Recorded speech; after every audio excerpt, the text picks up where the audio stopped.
नमस्कार, आप देख रहे हैं आज तक। आपके साथ मैं हूं अंजना ओम कश्यप। एक ही सौगंध थी स्वामी रामदेव की, देश में बने मोदी सरकार, कांग्रेस का हो जाए खात्मा। 9 महीने पहले इसी बात की कसम खाई थी बाबा रामदेव ने। वो कसम तो 16 मई के चुनावी नतीजे के साथ ही पूरी हो गई, लेकिन योग गुरु ने अपनी प्रतिज्ञा पूरी होने का ऐलान 3 दिन बाद किया। ऐलान सिर्फ सौगंध पूरी होने का नहीं, बल्कि दिल्ली से हरिद्वार कूच करने के पूरे प्लान के साथ। इसी पर है आज की हमारी स्पेशल रिपोर्ट।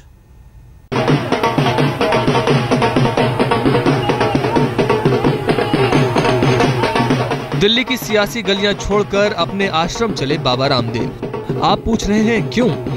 तो बाबा आपको सब कुछ याद दिलाएंगे। 9 महीने तक अब बाबा रामदेव पतंजलि योग पीठ नहीं जाएगा। सत्ता और व्यवस्था नहीं बदल जाएगी। लोकसभा चुनाव के अंतिम मतदान के क्षणों तक मैं मैदान में डटा रहूंगा और पूरे हिंदुस्तान को जगाऊंगा।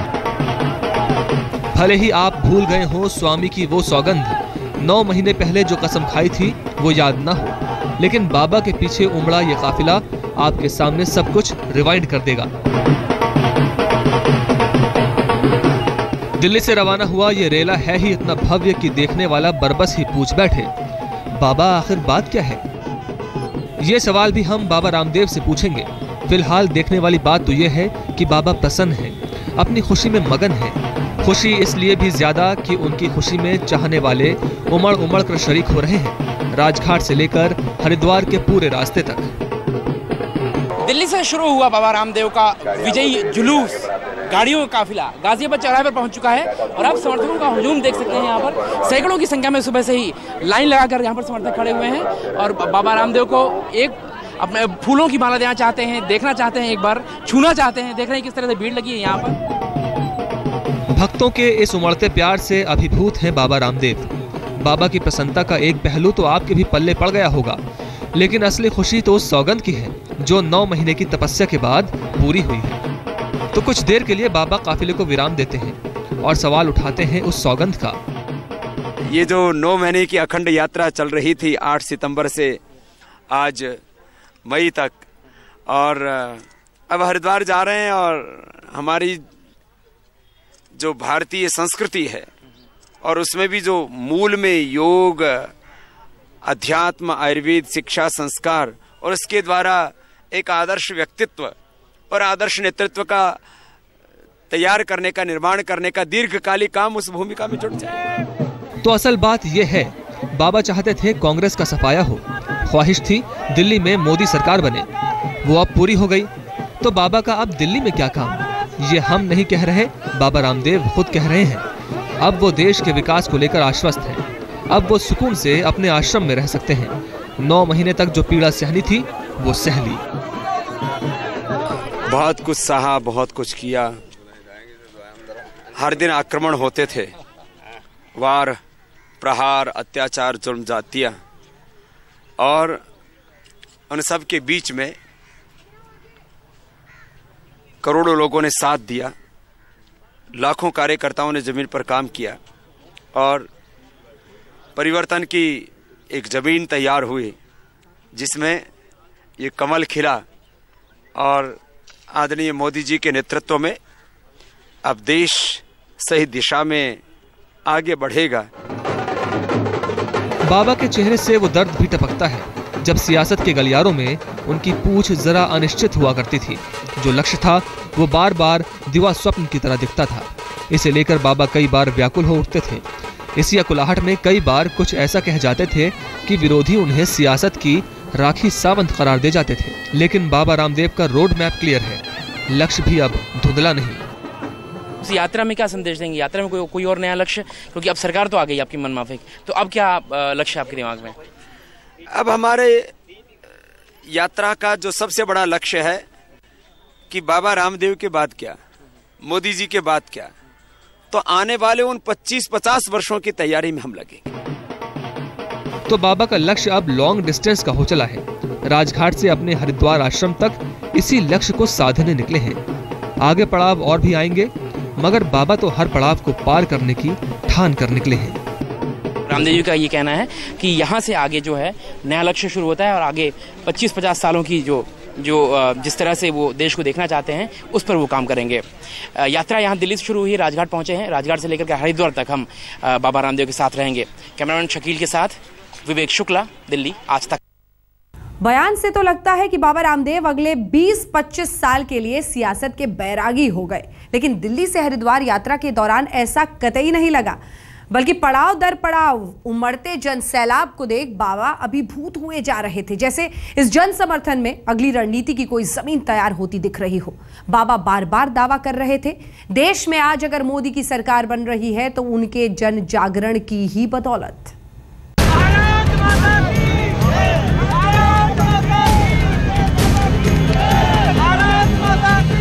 लोग कहते हैं जमाना साथ नहीं देता, आदमी हिम्मत करके आगे बढ़े तो पूरा जमाना साथ देता है। सारी दुनिया की दैवी शक्तियां साथ देती हैं और अपनी मंजिल मिलती है। जुबान शायराना हो रही है बाबा रामदेव की, वो भी क्यों ना पूरे जयकारे के साथ। जमाना बाबा के सुर में सुर मिला रहा है। राजघाट से जो जमावड़ा लगना शुरू हुआ वो हर पड़ाव के साथ काफिले में बदलता गया।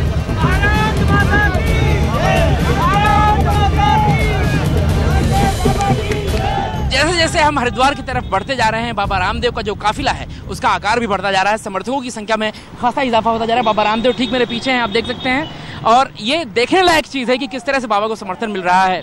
9 महीने बाद एक प्रण को लेकर के वो उन्होंने हरिद्वार छोड़ा था, और प्रण ये था कि कांग्रेस को जड़ से उखाड़ कर फेंक देंगे वो, और वाकई ऐसा उन्होंने किया भी और पूरा समर्थन भी मिला उनको। ये हाल है गाजियाबाद तक के सफर का। दिल्ली से अभी बाहर निकले ही थे बाबा कि उनके पीछे कारों और बाइक की कतार लग गई। स्कॉर्पियो में बैठे बाबा रामदेव ये सारे नज़ारे देख रहे थे। जहां भक्तों की भीड़ लगी वहां थम भी गए और अपने संकल्प के साथ जम भी गए। लोग कहते हैं जमाना साथ नहीं देता।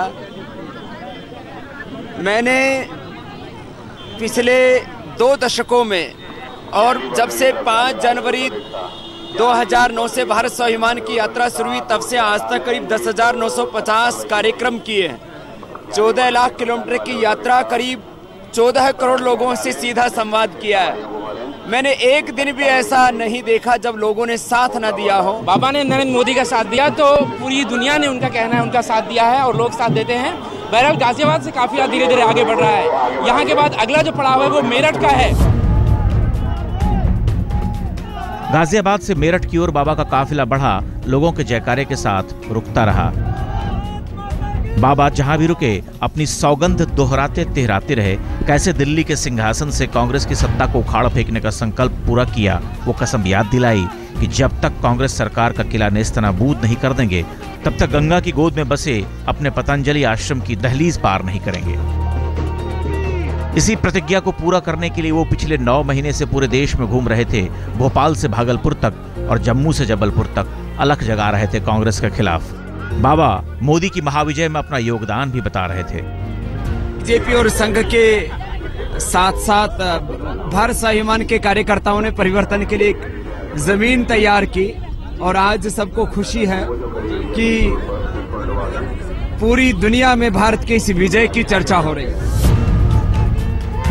पूरे सफर में बाबा रामदेव ये दावा करते चले कि देश में मोदी की जीत के लिए जमीन तैयार करने में उनकी भूमिका भरपूर रही और एक बार भूमिका तैयार हुई, मोदी ने आगे बढ़कर कमान खुद संभाल ली। 9 महीने बाद एक प्रण को लेकर के वो उन्होंने हरिद्वार छोड़ा था और प्रण ये था कि कांग्रेस को जड़ से उखाड़ कर फेंक देंगे वो, और वाकई ऐसा उन्होंने किया भी और पूरा समर्थन भी मिला उनको। और यहाँ तक कि भाजपा के नेताओं ने भी जमकर की तारीफ की है बाबा रामदेव की। स्वामी रामदेव जी के चरित्र से सारे देश के राजनीतिकों का भी चरित्र सुधरा, समझे। वो कांग्रेसियों का नहीं हुआ है मगर दूसरों का हो गया है। तभी तो देखते हो कि चमत्कार हो गया है हमारा मोदी साहब। एक राम की तारीफ में दूसरे राम भी कसीदे पढ़ गए। ये वो राम हैं जिनके लिए कथित राम राज्य में कोई भूमिका नहीं बची, लेकिन स्वामी की शान में कसीदे पढ़ने वाले और भी हैं। अरुण जेटली सरीखे नेता भी जो बाबा को जननायक से ऊंचा ओहदा देने में पीछे नहीं हैं। स्वतंत्रता दिलाने के आंदोलन का गांधी जी ने नेतृत्व किया और सत्ता के ढांचे से अपने आप को बाहर रखा। ऐसे महान लोगों में से जो इस प्रकार का योगदान समाज के लिए करते हैं। मैं मानता हूं कि स्वामी जी ने जो नेतृत्व दिया है, ये अपने आप में एक अद्भुत योगदान है इस महान परिवर्तन में जो आया हुआ है। मोदी की महाविजय में इतनी बड़ी भूमिका निभाई बाबा रामदेव ने। ऐसे में दिल्ली से महाप्रस्थान की तस्वीरें चौंकाने वाली हैं, वो भी तब जब यहाँ मंत्रिमंडल पर माथापच्ची चल रही हो और बाबा अपने बैराग की तरफ लौटते दिख रहे हैं। बाबा के काफिले के साथ आगे दिखाएंगे बाबा की सियासत से राग और बैराग की कहानी। विवेक शुक्ल, मेरठ, आज तक। बाबा रामदेव के रुख से ये सवाल उठ रहा है कि क्या अब वो राजगुरु बनेंगे, क्योंकि बाबा ये दावा सीधे कर रहे हैं। मोदी की जीत उनके जन जागरण की बदौलत हुई है। उनके योगदान को बीजेपी नेता भी कबूल रहे हैं। खैर, ये सवाल तो बाबा मुस्कुराकर टाल जाते हैं, मगर उनकी सियासत में ये मुस्कुराहट बहुत कुछ कह जाती है।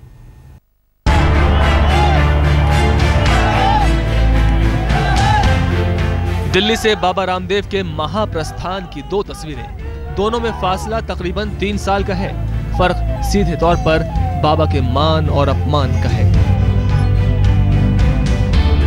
ये वो तस्वीर है जिसने योग गुरु की सियासत का रुख बदल दिया। वो अपमान रह रहकर योग गुरु को सालता रहा। अन्ना हजारे के आंदोलन के ठीक बाद साल 2011 में बाबा रामदेव ने काले धन के खिलाफ धरना दिया था, लेकिन रामलीला मैदान में वो आंदोलन सरकार ने रातों रात तंबू समेत उखाड़ दिया।